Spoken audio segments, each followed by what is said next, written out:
जय श्री राम दोस्तों, स्वागत है आप सभी का आपके अपने यूट्यूब चैनल में। तो पिछले वीडियो में हमने देखा था कि जो एडिशन होता है उसको हम किस तरह से और बेटर अप्रोच में लिख सकते हैं। जो मैंने आपको कहा था कि 20 to 30% मतलब ऐसा कुछ मैंने कहा था। और आज के इस वीडियो में हम 70 से 80% गुड मतलब अच्छा कोड लिखेंगे, ठीक है। तो मैं जो फाइल्स हैं इनको क्लोज कर थोड़ी, ठीक है। अब ये रही हमारी एडिशन 1 वाली फाइल जो हमने पिछले वीडियो में कवर किया था, जिसमें हमने यूज़र से इनपुट लिया था। उस इनपुट को हमने फिर एडिशन किया था, ठीक है। इसका हमने प्रॉब्लम स्टेटमेंट ऊपर लिखा था, take two input from user and addition of that numbers, ठीक है। तो जैसा कि मैंने आप लोगों को पिछले वीडियो में बताया था कि हम अगले वीडियो के अंदर ओओपी कवर करने वाले, मतलब ऑब्जेक्ट ओरिएंटेशन प्रोग्रामिंग, ठीक है। मतलब इस वीडियो में हम देखेंगे कि हम ऑब्जेक्ट ओरिएंटेशन का यूज़ करके कैसे इसको बेटर वे में लिख सकते हैं, लेकिन वो भी अभी परफेक्ट नहीं होगा। उसके अगले वीडियो में हम उसको परफेक्टली समझेंगे, ठीक है, जो हमारे इंडस्ट्री लेवल पे काम आएगा। तो अब आप लोग ये सोच रहे हो कि फिर ये जो लिखा है ये काम का नहीं है, कि ये भी काम का है। अगर आप इसको कॉलेज में, कॉलेज या स्कूल में आप दोगे तो आपके जो टीचर है वो आपको अप्रिशिएट करेंगे, क्योंकि इस लेवल का कोड स्कूल और कॉलेज में नहीं सिखाते, ठीक है। स्कूल और कॉलेज में डायरेक्टली इसको कर देते हैं। अब देखिए, मतलब आपको ये राइट करना जरूर सिखा देंगे कि ये ऐसा ऐसा लिखना है, लेकिन जो मैंने इसको एक्सप्लेन किया था कि इसको एंट्री पॉइंट फंक्शन कहते हैं, इसको अपन इनपुट कीबोर्ड के थ्रू लेते हैं, फिर सिस्टम में पास करते हैं, ऑब्जेक्ट में लेते हैं। मतलब ये जो भी चीज़ें आप लोग एडिशन 1 वाला वीडियो देख लीजिएगा, इसके पहले वाला, उसमें आप लोगों को पूरा समझ में आ जाएगा कि मैंने क्या क्या इसमें एक्सप्लेन किया था, ठीक है। ज़्यादा टाइम ना लगाते हुए मैं अब न्यू फाइल क्रिएट करूँगा, एडिशन 2.java। और हाँ, इस जो ऑब्जेक्ट ओरिएंटेशन है, इस इससे आपको एक और चीज़ थोड़ी समझ में आ जाएगी, ठीक है, कि हम जो अभी तक प्रोग्राम को रन करते आ रहे थे ऑब्जेक्ट ओरिएंटेशन में, वैसे रन नहीं होगा, ठीक है। मतलब जो सही तरीका है प्रोग्राम रन करने का वो हम इस वीडियो में देखने वाले, ठीक है। जो अभी एक दो वीडियो गए उसमें हम जैसे प्रोग्राम को कंपाइल कर रहे थे, रन कर रहे थे, वो सही तरीका नहीं है। मतलब कंपाइल सही कर रहे थे लेकिन रन करने का तरीका गलत है, ठीक है। तो हम आज के इस वीडियो में वो भी देखने वाले हैं। ये मैंने अब तक क्यों नहीं बताया, क्योंकि वो ऑब्जेक्ट ओरिएंटेशन के लिए ज़रूरी था, इसलिए मैंने आप लोगों को अभी तक बताया था कि उस तरीके से भी रन हो सकता है, लेकिन ऑब्जेक्ट ओरिएंटेशन में वह वर्क नहीं करेगा, ठीक है। तो इसका हम प्रॉब्लम स्टेटमेंट पहले लिखते हैं, take two numbers as a input from user and return the addition of that two numbers in OOP, ठीक है। अब देखिए, मतलब आप मतलब क्वेश्चन जो प्रॉब्लम स्टेटमेंट है वह पढ़कर ही आप लोग समझ जाओगे कि चाहता क्या है। देखिए, ये 2 नंबर है तो बेसिक चीज़ है कि मतलब यूज़र से 2 नंबर लेना है, ठीक है। लेकिन यह क्या लिखा है, रिटर्न दी एडिशन। अब रिटर्न दी एडिशन रिटर्न कब होता है, जब हम फंक्शन को कॉल करते हैं और वो फंक्शन हमें जब कुछ रिटर्न करता है। अभी तक हमने जो जितने प्रोग्राम देखे उसमें हमने अभी तक किसी फंक्शन को कॉल नहीं किया था। बाय द वे, हमने फंक्शन क्रिएट ही नहीं किया, तो कॉल तो दूर की बात है, ठीक है। तो अभी तक हमने कोई फंक्शन क्रिएट नहीं किया है। तो अब इस वीडियो में हम फंक्शन भी क्रिएट करेंगे, उसमें से वैल्यू हम रिटर्न करेंगे, ठीक है। तो return the addition of that two numbers in OOP. OOP means object orientation programming, ठीक है। तो ओओपी में क्या होता है कि हमें क्लास और ऑब्जेक्ट क्रिएट करना होता है, ठीक। तो हम सबसे पहले तो जो अभी तक हम करते आ रहे थे बेसिक, वो लिख देते हैं, ठीक है। यहाँ पे हम एंट्री पॉइंट फंक्शन है, तो वो तो मैं आपको एंट्री पॉइंट फंक्शन वगैरह जो भी कमेंट्स है उन बाद में लिख दूंगा, पहले आपको एक्सप्लेन करूंगा मैं, है ना। पब्लिक स्टैटिक वॉइड मेन, इसकी भी कुछ शॉर्टकट कमांड हो तो बता देना यार, बार बार लिखना पड़ता है। किसी को पता हो इसकी कुछ शॉर्टकट कमांड जिससे इतना बड़ा लिखना ना पड़े। कॉपी पेस्ट मत बताना कोई नहीं तो बहुत सारे समझदार होते जो बोलते हैं कि कुछ नहीं, पिछले कोड से कॉपी करो यहाँ पेस्ट कर दो। ऐसा नहीं, कुछ शॉर्टकट कमांड जैसे system dot out dot print की शॉर्टकट कमांड है SYS OUT, जैसे SYS OUT, ये देखिए शॉर्टकट ये ऐसा, ठीक है। इस टाइप से कोई कमांड हो तो बताना ठीक है। Public static void main string ARG। अब हम इस वीडियो में 70 to 80% बेटर वे कवर करने वाले, ठीक है। तो इसलिए अभी मैं नॉर्मली लिखूंगा जैसा हम अभी तक लिखते आ रहे हैं, NO1 = 0, इसको लेंगे हम रिजल्ट, इसको लेंगे हम NO2, ठीक है। अब हमको यूज़र से लेना है इनपुट, इसलिए scanner OBJ = new scanner, sorry new scanner, और इसमें देंगे हम system.in, ठीक है। वो नहीं लगा के ब्रैकेट लगा देते हैं, सिस्टम डॉट इन। ठीक है, ये क्यों दे रहा है एरर? समझ गया, इसको इंपोर्ट नहीं करा है, ठीक है, ये इंपोर्ट कर लिया, परफेक्ट। अब अब हमें यूज़र से इनपुट लेना है, तो उसके लिए हमको एक मैसेज दिखाना पड़ेगा, तो नहीं तो फिर यूज़र को समझ नहीं आएगा कि क्या मांग रहा है। इंटर दी फर्स्ट नंबर, ठीक है भैया, इंटर दी फर्स्ट नंबर हमने लिया है N01 के अंदर। मैं इसलिए फटाफट लिख रहा हूँ क्योंकि मैंने पिछले वीडियो में पूरा एक्सप्लेन किया है कि हम किसके लिए किसका यूज़ कर रहे हैं, ठीक है, इसलिए मैं इसको जल्दी जल्दी लिख रहा हूँ। इसको हम एक काम करते हैं, कॉपी कर लेते हैं, system dot out dot println second number, और यहाँ पे लिख देंगे हम NO2, ठीक है। तो ये हमने NO1 और NO2 में वैल्यू ले ली जो यूज़र देगा वो, फिर रिजल्ट के थ्रू हम एक फंक्शन कॉल करेंगे और उस फंक्शन में हम वैल्यू पास करेंगे, ठीक है। अभी तक हम क्या करते आ रहे थे, result equals to, sorry, equals to NO1 plus NO2, ठीक है। अभी तक हम ये करते आ रहे थे, लेकिन अब हम ऑब्जेक्ट ओरिएंटेशन का यूज़ करेंगे। तो अब हमें एक क्लास क्रिएट करनी होगी जिसका नाम रखेंगे हम पब्लिक, सॉरी, पब्लिक। वैसे आप लिखोगे तो अच्छी बात है, और नहीं भी लिखोगे तो कोई मतलब गलत नहीं है, पर लिख देते हैं पब्लिक क्लास। अब एडिशन है तो हम एक काम करते हैं, मैथ्स लिख देते हैं। मतलब एक हमको क्लास क्रिएट करनी है, अब आपके अकॉर्डिंग कुछ भी नाम रखो, ऐसा नहीं है कि मैथ्स ही रखना, एडिशन ही रखना, मतलब कुछ भी रखो, ठीक है। तो अब जैसे मैंने मैथ्स नाम की क्लास बनाई जिसके अंदर मैं एक फंक्शन लिखूंगा, ठीक है। तो अब देखिए फंक्शन लिखने का तरीका मैं गलत लिखूंगा ताकि आप लोगों को मैं एक्सप्लेन कर सकूं, ठीक। तो मैं क्या लिखूंगा, सबसे पहले पब्लिक, ठीक है। अब फंक्शन का नेम है हमारा एडिशन कर रहे तो हम एड लिख देते हैं, इसका नाम एड लिख दिया। अब हमको दो पैरामीटर चाहिए, तो NO1 और NO2, ठीक है। अब हमको बताना है कि भाई ये पैरामीटर जो है ये किस टाइप का, मतलब डेटा टाइप भी तो डिफाइन करना पड़ेगा ना। तो हमने बोला कि भाई ये इंटीजर, इंट NO2 NO1, ठीक है। अब अभी भी एरर आ रहा है, और वो एरर क्यों आ रहा है हम अभी बाद में समझेंगे, ठीक है।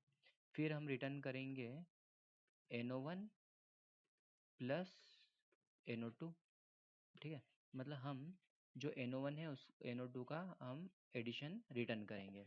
तो ये NO1 और NO2 का क्या होगा, जब हम मैथ्स क्लास का ऑब्जेक्ट क्रिएट करके एडिशन, ये सॉरी एड फंक्शन को कॉल करेंगे तब इसको पास करना पड़ेगा।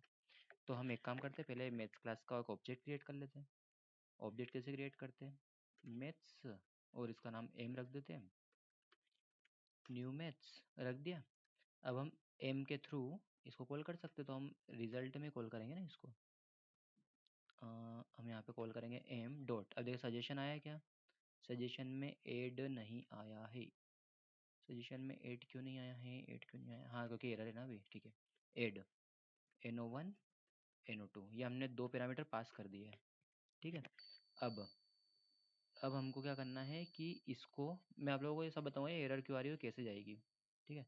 फिर हम इसको सीस आउट करेंगे, इसमें लिखेंगे हम एडिशन इज, और एडिशन इज में लिख देंगे हम रिजल्ट, ठीक है। अब इतना कोड हमारा कंप्लीट हो चुका है। अब इसमें एक मिनट, मैथ्स डॉट जावा कैसे हो गया, मैथ्स डॉट जावा कैसे हो गया, इसका नाम एडिशन था ना, एडिशन टू डॉट जावा था, ठीक है। हाँ यार मैं वही तो बोलूँ, अच्छा इसको सेव किया था इसलिए हुआ क्या, हाँ हाँ हाँ, ओहो कुछ तो गड़बड़ है, कुछ तो गड़बड़ है, पब्लिक लिख दिया इसलिए तो नहीं हो रहा है, इसको समझना पड़ेगा। हाँ पब्लिक की वजह से हो रहा था, ठीक है। हम एक काम करते हैं, पब्लिक का चक्कर ही छोड़ देते क्योंकि फालतू में हमको कन्फ्यूज़न नहीं होना है, ठीक है। सेव किया, परफेक्ट। अब देखना भैया एरर देगा हमको बहुत सारी का मतलब एक ही एरर देगा अभी तो फिलहाल। जैसे हम इसको पहले कंपाइल करेंगे जावा के कंपाइलर से, एडिशन टू डॉट जावा, जावा सॉरी जावा लिखा गया पक्का एरर देगा अभी तो जावा,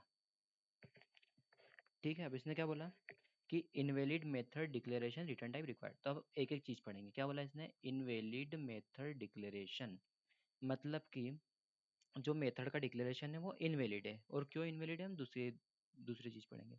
रिटर्न टाइप रिक्वायर्ड, अब रिटर्न टाइप रिक्वायर्ड बिल्कुल क्लियर लिखा है, मतलब जो रिटर्न क्या कर रहा है उसका टाइप भी तो चाहिए ना हमें। जो देखिए ये NO1 क्या है, इंटीजर है, NO2 क्या है, इंटीजर है, और रिटर्न क्या हो रहा है, इन दोनों का एडिशन, मीन्स रिटर्न भी इंटीजर ही होगा। अब आप इधर देखिए, वॉइड, वॉइड मीन्स क्या होता है कि कुछ भी रिटर्न नहीं कर रहा है, ठीक है। तो इसलिए यहाँ पे वॉइड लिखा है। तो अभी भाई इंटीजर रिटर्न कर रहा है तो यहाँ पे हमें इंट तो लिखना पड़ेगा ना। ये देखिए, ये हमने लिख दिया यहाँ पर इंट, सारी एरर चली गई आपकी सारी। ये देखिए नीचे भी कोई एरर नहीं है। ठीक है, अब एक बार फिर हम रन करेंगे। अब आप लोगों को एक और कंसेप्ट बताऊंगा जो मैंने आपको स्टार्टिंग में बोला था कि रन करते टाइम हम जो गलती कर रहे थे वो इसमें हम देखेंगे। ठीक है, अब देखिए कंपाइल तो हो गया है। अब जब हम इसको रन करेंगे तब देखना आप, बहुत ही इंटरेस्टिंग एरर देगा ये। देगा कि नहीं देगा, देखो इसने बहुत ही इंटरेस्टिंग एरर क्या दी। कांट, अच्छे से रीड करें, कांट फाइंड मेन स्ट्रिंग और array method in class maths. अब ये एरर क्यों दे रहा है तो हम ऊपर आएंगे। अब आप लोग ध्यान से देखिए इसको, कि जब ये एडिशन टू डॉट जावा को कॉल कर रहा है, ठीक है, तो मतलब ये इसी फाइल में वापस आ रहा है। और इसी फाइल में जब वापस आ रहा है तो ये क्या चेक कर रहा है कि भाई मेरे पास एक क्लास मेथ्स भी है और एक एडिशन टू भी है। लेकिन वो पहले इस पे जाएगा क्योंकि लाइन बाय लाइन इसका एग्जीक्यूशन हो रहा है। तो ये पहले 5 नंबर लाइन पे जाएगा और यहाँ पे चेक करेगा मैथ्स, लेकिन मैथ्स के अंदर कोई एंट्री पॉइंट फंक्शन नहीं मिला इसको। ठीक है, मैं क्या बोल रहा हूँ, इसमें एंट्री पॉइंट फंक्शन नहीं मिला, मतलब पब्लिक स्टैटिक वॉइड मेन इस मैथ्स के अंदर सर्च कर रहा है हमारा कंपाइलर। सॉरी, कंपाइलर नहीं, इंटरप्रेटर। तो क्योंकि कंपाइलर ने तो उसका कोड कंपाइल करके इस फाइल में रख दिया एडिशन टू डॉट क्लास में, लेकिन जब हम इसको रन कर रहे हैं तो हम फिर से addition two dot Java class run कर रहे हैं, ना कि डॉट क्लास को हम रन कर रहे हैं। इसीलिए ये सारी गलती गड़बड़ हो रही है। ठीक है, और इसके दो सॉल्यूशन है। एक सॉल्यूशन है कि इस क्लास को उठा के, देखिए वो ही बताता हूँ मैं। इस क्लास को हमने यहाँ से कट किया और सॉरी, अरे, और यहाँ पे पेस्ट कर दिया नीचे, मतलब है ना। अब देखिए, अब हमारा प्रोग्राम कंपाइल भी होगा और रन भी होगा। कंपाइल हो गया रन होएगा कि नहीं, हो गया। देखो इंटर फर्स्ट नंबर 10 डाला, सेकंड नंबर 11 डाला, या क्या एडिशन इज 21। लेकिन ये तरीका गलत है। ठीक है, ये तरीका बहुत ही गलत है क्योंकि ऑब्जेक्ट ओरिएंटेशन में इस तरह से कोड लिखा जाता है, ये इस तरह से। ठीक है, अब आप लोग बोलोगे कि लेकिन ये तो एरर दे रहा था, अब इसको सोल्व कैसे करेंगे। तो ये एरर सोल्व करने की ज़रूरत ही नहीं है। आप जो फाइल को रन कर रहे हो ना इंटरप्रेटर में, तब गड़बड़ कर रहे हो। ठीक है, तो मैंने आपको शुरू के 2-3 जो हमारे प्रोग्राम थे उसमें इसलिए आप लोगों को मैंने डॉट जावा करके बताया क्योंकि उसमें हमारा ऑब्जेक्ट ओरिएंटेशन नहीं था, तो इसलिए वो चल गई। ठीक है, नहीं तो आप लोग फिर बोलते कि डॉट जावा लिख रहे हैं तो भी चल रही है हमारी फाइल, ऐसा अगर किसी का क्वेरी आती तो फिर वो गलत होता है। इसलिए मैंने आप लोगों को पहले डॉट जावा से भी रन करके दिखाया और उससे क्या प्रॉब्लम हो सकती है वो भी मैंने आप लोगों को दिखा दिया है। ठीक है, तो अब इसका एक सॉल्यूशन है। क्या है कि हम इसको पहले वापस से एक बार कंपाइल करेंगे क्योंकि हमें डाउट है कि सही कंपाइल नहीं हुआ है। ठीक है, अब सिंपल सा कुछ नहीं करना है आप लोगों को, जैसी कमांड थी वैसे ही लिखो, बस ये जो डॉट जावा है ना इसको हटा दो। ठीक है, सिंपल, ये हटा दिया। आया आपके पास आउटपुट क्या आया, enter the first number of 15, second number 20, आ गया 35। ठीक है, बस आप लोगों को क्या करना था, सिंपल सा एक्सटेंशन नहीं लगाना है। मतलब हमने जो अभी पिछले प्रोग्राम रन किए हैं उसमें हमने डॉट जावा का यूज़ किया था, वो गलत है क्या। वो गलत तो नहीं कह सकते इन प्रोसीजरल प्रोग्रामिंग, बट वो तरीका सही भी नहीं है क्योंकि जब हमारे पास डॉट क्लास फाइल तैयार हो रही है तो हम उसको जब एग्जीक्यूट करेंगे, मीन्स इंटरप्रेटर के पास भेजेंगे इसको, जब इंटरप्रेटर इंटरप्रेट करेगा तो वो डॉट जावा को क्यों करे, उसका से डॉट क्लास फाइल जानी चाहिए ना, क्योंकि उसमें बाइनरी कोड टाइप रहेगा उसका, जो उसको अंडरस्टैंडेबल रहे, वो मशीन अंडरस्टैंडेबल रहे उसकी जावा वर्चुअल मशीन पे। तो इसलिए हमको डॉट क्लास फाइल उसमें पास करनी होती है, और डॉट क्लास लिखना ज़रूरी नहीं है, उसको आप सिंपल सा बस फाइल का नेम लिख दो तो वो ऑटोमेटिक उसको ले लेगा। ठीक है, तो यही मुझे आप लोगों को एक्सप्लेन करना था कि हम डॉट जावा नहीं लिखेंगे तो सही रहेगा। ठीक है, तो अब देखिए, अब इसको हम एक बार पूरे कोड को एक बार समझ लेते हैं। ये दूसरा कोड ओपन हो गया क्या, ठीक है, हाँ। अब देखिए इसमें, हाँ, एक और चीज़, ये देखिए इसमें क्या है, मैथ्स है और एक एडिशन टू है, और इधर साइड में देखिए addition two dot class, maths dot class. क्यों, क्योंकि हमारे पास इस प्रोग्राम में दो क्लासेस हैं। अगर हमारे पास और क्लास होती जैसे कि मैंने लिखा क्लास टेस्ट, ठीक है, अभी मैं इसमें कुछ भी नहीं लिख रहा तो या तो एरर देगा या तो कुछ भी नहीं देगा। ठीक है, देखते हैं हम क्या होता है। कंपाइल किया, ये देखिए यहाँ पे टेस्ट डॉट क्लास भी आ गई। मतलब ऐसा है कि आप एक फाइल में जितनी भी क्लासेस लिखोगे उसकी डॉट क्लास फाइल यहाँ पर ऑटोमेटिक रेडी होगी, और ये क्यों होगी उसका भी मैं आप लोगों को रीज़न बता देता हूँ, ध्यान से सुनिएगा। कोई भी इस पार्ट को स्किप मत कीजिए। देखिए इसमें क्या होता है कि जब हमारी ये जो addition two dot Java main file है, तो मेन फाइल मीन्स ये हो गया एंट्री। मैं साथ में ना एक काम करता हूँ, कमेंट भी कर देता हूँ ताकि वापस लिखना नहीं पड़े। ये हो गया हमारा एंट्री पॉइंट फंक्शन, ठीक है। तो ये हमारे एंट्री पॉइंट फंक्शन हो गए, ये वेरिएबल डिक्लेरेशन हो गया। ये स्कैनर के थ्रू हमने मतलब बता दिया कि जो भी कीबोर्ड के थ्रू जो भी इनपुट आएगा वो हमको स्कैनर के ऑब्जेक्ट में लेना है। और इसमें बता दिया है कि NO1 के अंदर ऑब्जेक्ट में से जो भी मतलब इनपुट आया है यूज़र तरफ से, उसको हमें इंटीजर फॉर्मेट में स्टोर करना है। और फिर वापस में बोला है कि जो भी ऑब्जेक्ट में इनपुट आया है उसको इंटीजर में कन्वर्ट करके NO2 में स्टोर करना है, ठीक है।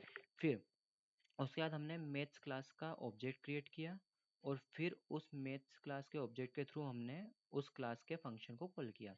और साथ में हमने दो पैरामीटर भी पास किए, इन्हें हम पोजिशनल पैरामीटर कहते हैं, ठीक है।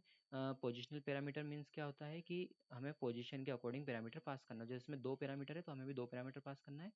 और लाइन बाय मतलब पोजीशन के अकॉर्डिंग ही पास करना है। जैसे जो हम फर्स्ट पोजीशन पे पास करेंगे वो फर्स्ट आर्ग्यूमेंट लेगा, और जो सेकंड पोजीशन पास करेंगे वो सेकंड आर्ग्यूमेंट लेगा, ठीक है।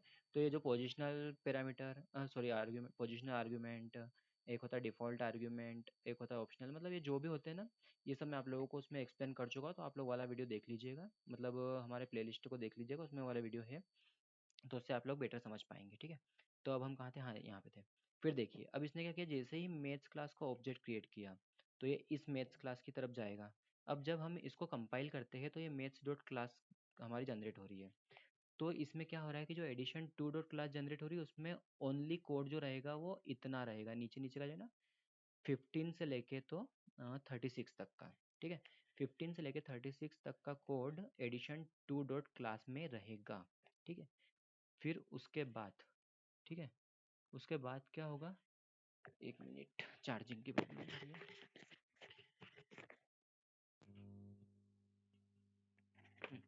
ठीक है, तो उसके बाद हमारा क्या होगा कि ये मैथ्स क्लास जो है उसका ऑब्जेक्ट क्रिएट होगा।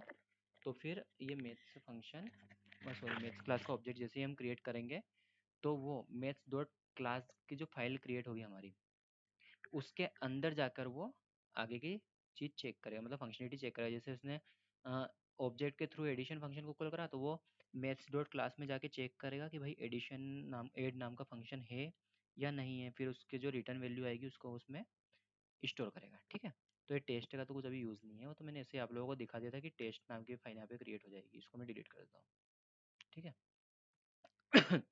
तो अब देखिए अब ये पहले से थोड़ा बेटर लग रहा है ना, कि इसमें हमने ऑब्जेक्ट ओरिएंटेशन ओरिएंटेशन का यूज़ किया है, क्लास ली है, उसमें फंक्शन लिया है, फिर उसके अंदर हमने नीचे में एंट्री पॉइंट फंक्शन लिया है। तो अब मैं ना अभी भी दो ऐसे वे है जिसमें मैं भी और दो वीडियो बना सकता हूँ एडिशन के ऊपर। एक जो नेक्स्ट वाला रहेगा उसमें हम नेमिंग कन्वेंशन देख लेंगे, और उसका जो अगला वाला होगा ना, क्योंकि मुझे अभी भी जस्ट याद आया, अभी मैं जैसे ही आप लोगों को मैथ से एक्सप्लेन करा था ना ये ऊपर वाली क्लास, तब मुझे एक चीज़ याद आई कि इसमें कंस्ट्रक्टर नाम की भी मेन चीज़ होती है, ठीक है। कंस्ट्रक्टर जो है बहुत ही मेन है, तो उसको भी लेना ही पड़ेगा, इसलिए एडिशन के दो वीडियो और आएंगे। तो प्लीज़ आप लोग पिछले वीडियो से देखिए, और जिस किसी ने भी नहीं देखा है वो भी देख लीजिएगा। और ये एडिशन वाली सीरीज़ ही आप देख लोगे ना तो आप लोग समझ जाओगे कि हम कैसे स्टेप बाय स्टेप आगे जा रहे हैं। मतलब पहले बिल्कुल बेसिक, फिर थोड़ा सा बेटर, फिर थोड़ा सा बेटर, फिर बाद में बिल्कुल परफेक्ट कोड लिखेंगे हम, ठीक है। तो ये ओनली मतलब इसी वीडियो में कर रहे हैं हमेशा एडिशन वाले में, क्योंकि आप लोगों का बेसिक क्लियर नहीं होगा तो आप आगे कैसे करोगे, इसलिए मैं स्टार्टिंग में ही ऐसा अलग अलग वे में बता रहा हूँ। फिर आगे से हम बिल्कुल लाइन से कोड करेंगे, मतलब ऐसा नहीं कि एक ही कोड को हम दो चार फाइल में करेंगे, नहीं। आगे हम बिल्कुल एक ही कोड को एक फाइल में करेंगे, ठीक है। और जहाँ जहाँ पे ज़रूरत लगी कि किसी को हमें ऑप्टिमाइज़ करना है या फिर कुछ और बेटर वे दिखाना है मुझे, तो उसमें मैं दूंगा। जैसे लूप आएंगे तो हम उसको फॉर में भी करेंगे, वाइल में भी करेंगे, और ज़रूरत पड़ी डू वाइल में भी करेंगे, ठीक। वो सब बात की बात है, वो हम आगे चल के देखेंगे। तो अभी आप लोग प्लीज़ इसको ध्यान से देखिए, और वीडियो अगर पसंद आए तो प्लीज़ लाइक कीजिएगा, ज़्यादा से ज़्यादा शेयर कीजिए, चैनल को सब्सक्राइब नहीं करा हो तो सब्सक्राइब कर लीजिएगा, क्योंकि ये जो मैं जावा के प्रोग्राम्स आप लोगों को एक्सप्लेन कर रहा हूँ वो बहुत ही काम के हैं। अगर आप लोगों ने अभी तक कहीं इंटरव्यू नहीं दिए हो तो एक बार दे के देखिएगा, आप लोगों को ना इससे रिलेटेड ही प्रोग्राम दिए जाते हैं, और वहाँ पे आप लोग कन्फ्यूज हो जाते हो। क्यों? क्योंकि आप लोग गूगल से कॉपी करते हो, पेस्ट करते हो। लेकिन मैं इस वीडियो में एक एक चीज़ एक्सप्लेन कर रहा हूँ जिससे आप लोग आराम से उसको खुद से लिख सकते हो कॉपी पेन पे। मैं मतलब एडिटर की बात ही नहीं कर रहा, आप तो कॉपी पेन पे खुद से लिख लोगे, इतना मतलब गारंटी लेता हूँ मैं, अगर आप लोग सारे वीडियो अच्छे से देखोगे। और हाँ, ये प्रोग्रामिंग वीडियो देखने से पहले आपको कंसेप्ट क्लियर होने चाहिए, जो कि मेरे जावा के उस प्लेलिस्ट के अंदर है बेसिक वाले में। ठीक है, तो आप लोग वो पहले अच्छे समझ लीजिएगा, फिर इसको जावा के प्रोग्राम्स को समझिएगा। तो आप लोग कॉपी पेन पे भी बिना देखे आप लिख सकते हो कोड, कितने भी लाइन का, 100 200 300 लाइन का भी हो ना, आप खुद से लिख सकते हो। ठीक है, तो मिलते हैं नेक्स्ट वीडियो में इससे थोड़ी बेटर अप्रोच को लेकर। ठीक है, बाय बाय, थैंक यू।